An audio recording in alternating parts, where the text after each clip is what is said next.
Thank you so much for listening. If you'd like to offer dana, then please do go to justthiszen.org/giving. Your support really does make a huge difference. Thank you so much.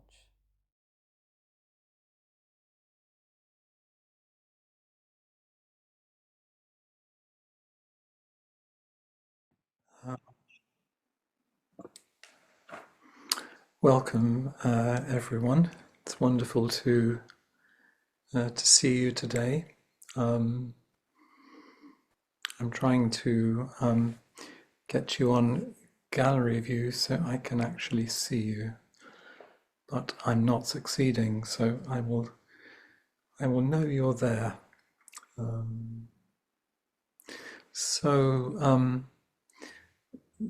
last two talks that I've shared. The title of one of them is Every Day is a Good Day. And the second one is Enjoy Your Life. And tonight's talk is entitled Easy is Right. And I think I'm circling around a theme at the moment,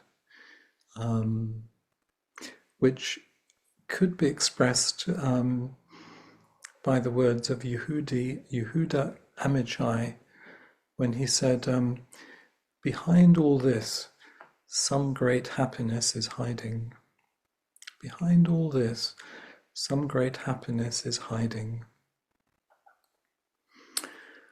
When you go to the Just This website and you go to the welcome page, what you see is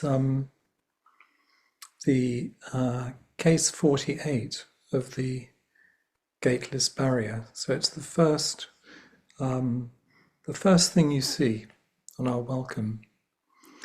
And it says, a monk said to Kempo Osho, I still wonder where the road can be. Kempo Osho lifted his staff, drew a line in the ground and said, here it is. So this monk is citing a line from the Surangama Sutra, referring to the Bhagavans, which means the world-honored ones. So expressed differently, the monk asks, the Bhagavans of the 10 directions have but one path to nirvana. Where does this path begin? And Kempo Osho says, right here. So this, in a way, is us, isn't it? At least from time to time. We still wonder where the road can be, however long we've been coming to practice. We still wonder where the path to nirvana begins. Surely, right here can't be it. Gugo, in his commentary on the case, says, this is like asking where the beginning of a circle is. If you're born a human being, you'll die a human being. Please don't ask how to become a human being when you are already one. And then the next piece on the welcome on the Just This website is, in the 8th century, Dongshan, about to leave his beloved teacher Yunyan, asked him, later on, if I am asked to describe your teachings, what should I tell people? And Yunyan replied, just this is it. So this is a central statement for our practice. And I hope it's helpful to be reminded about something that is there in the welcome page of our practice website. It's what people meet on the way in when they're greeted. Here it is. Here is the way. And just this is it. Hugo, in the introduction to the Gateless Barrier, which is where the first koan comes from, says, the Gateless Barrier is a 13th century work that offers 48 entryways to wake up to your life. These entryways are presented as a barrier or checkpoint at a gate. The truth is, there is no gate or barrier. Where you feel stuck is precisely where you realize awakening or freedom. The main message of this work is clear. You are already free. It's worth pausing and really taking it in. Where you feel stuck in your life is precisely where you realize awakening or freedom. You are actually already free. Flint once said, "The truth will set you free, but first of all, it will make you miserable." So I wonder, where are we stuck? Where are the stucknesses in our lives that we want to be free from, but sometimes don't realize actually they are the gateway to freedom? And there's a wonderful book that we sometimes read in the Precept group, Waking Up to What You Do, by Diane Rossetto. And I think it's a great title for our practice, not just the precepts.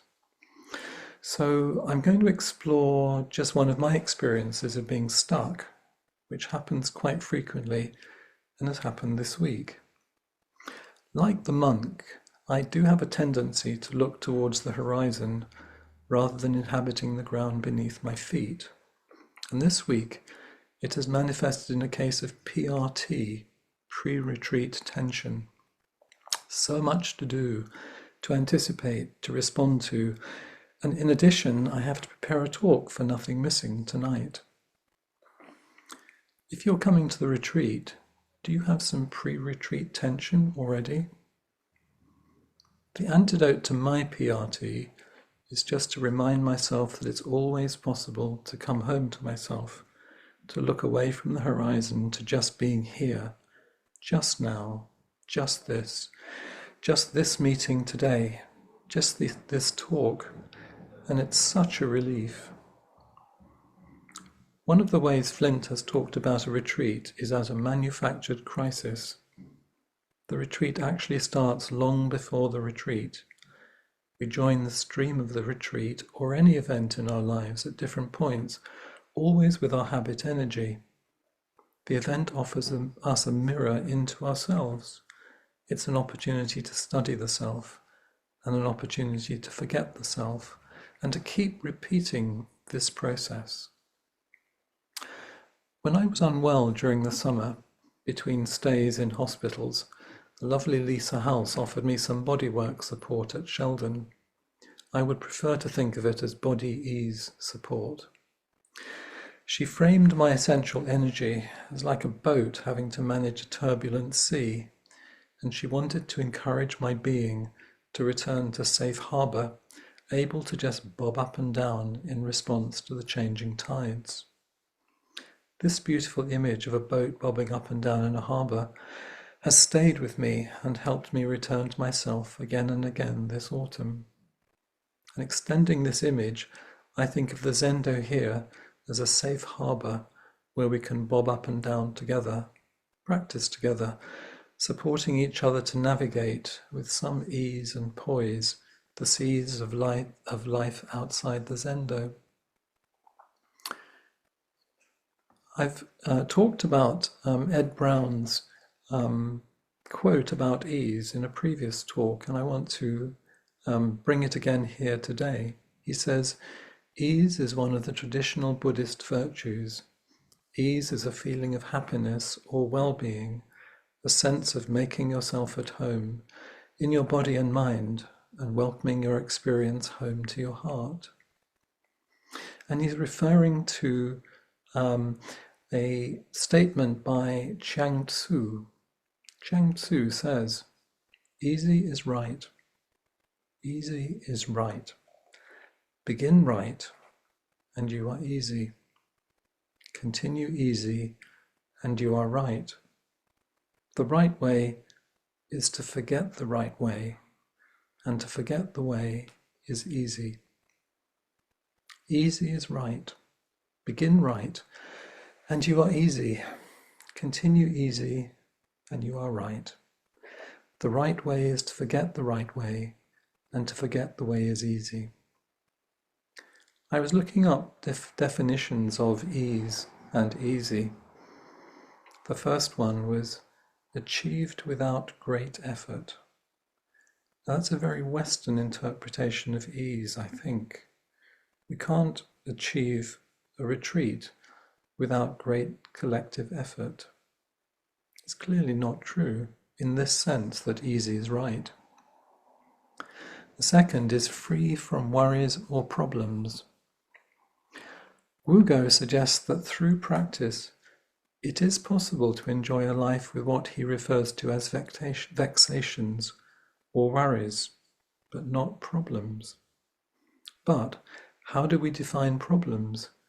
If we are free of vexations, are problems actually problems? So I think when something is translated from Chinese or Japanese into English, some of the words lose their texture. So it would be, I think, mistaken to think of easy as being right in our normal sense of the word. So what is it? So if you think of an activity that you're going to do or that you do, in what way would easy be right? In what way can you actually become intimate with easy is right, particularly in an activity that you find difficult?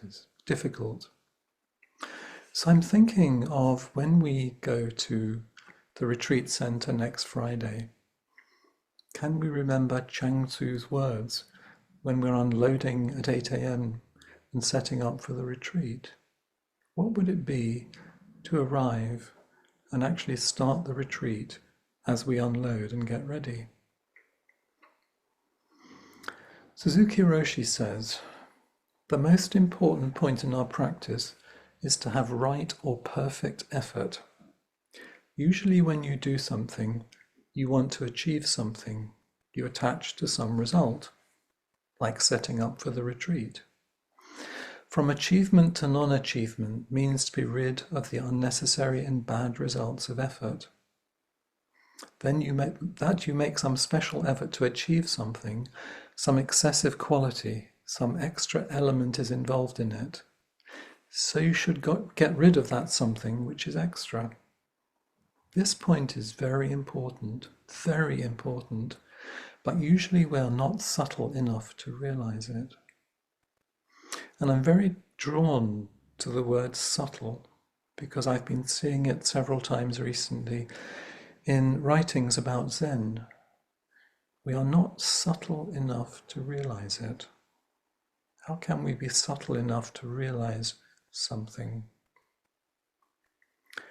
Just recently, when I was at the Paramitas meeting, I decided to go into the drawing workshop, and I really enjoyed it. I felt a lot of freedom, and I wasn't very good at it. But interestingly, it was because I didn't have to be good at it that I enjoyed it. And I realized that I put a pressure on myself as a teacher to be good at this. I should be good. And I really noticed that that's something extra, which actually is about suffering, and it's about an idea that I have about the role, but it's not helpful. I so enjoyed doing bad drawing. So waking up to what we do is such an important thing in this practice. And how can we support each other to actually inhabit ease? Where are we caught? What are the things that support our practice to actually find freedom? So I'm going to invite you, if you'd like to meet me to explore some of these things. And then following inquiry, we can also get into small groups to explore things as well. So thank you very much indeed.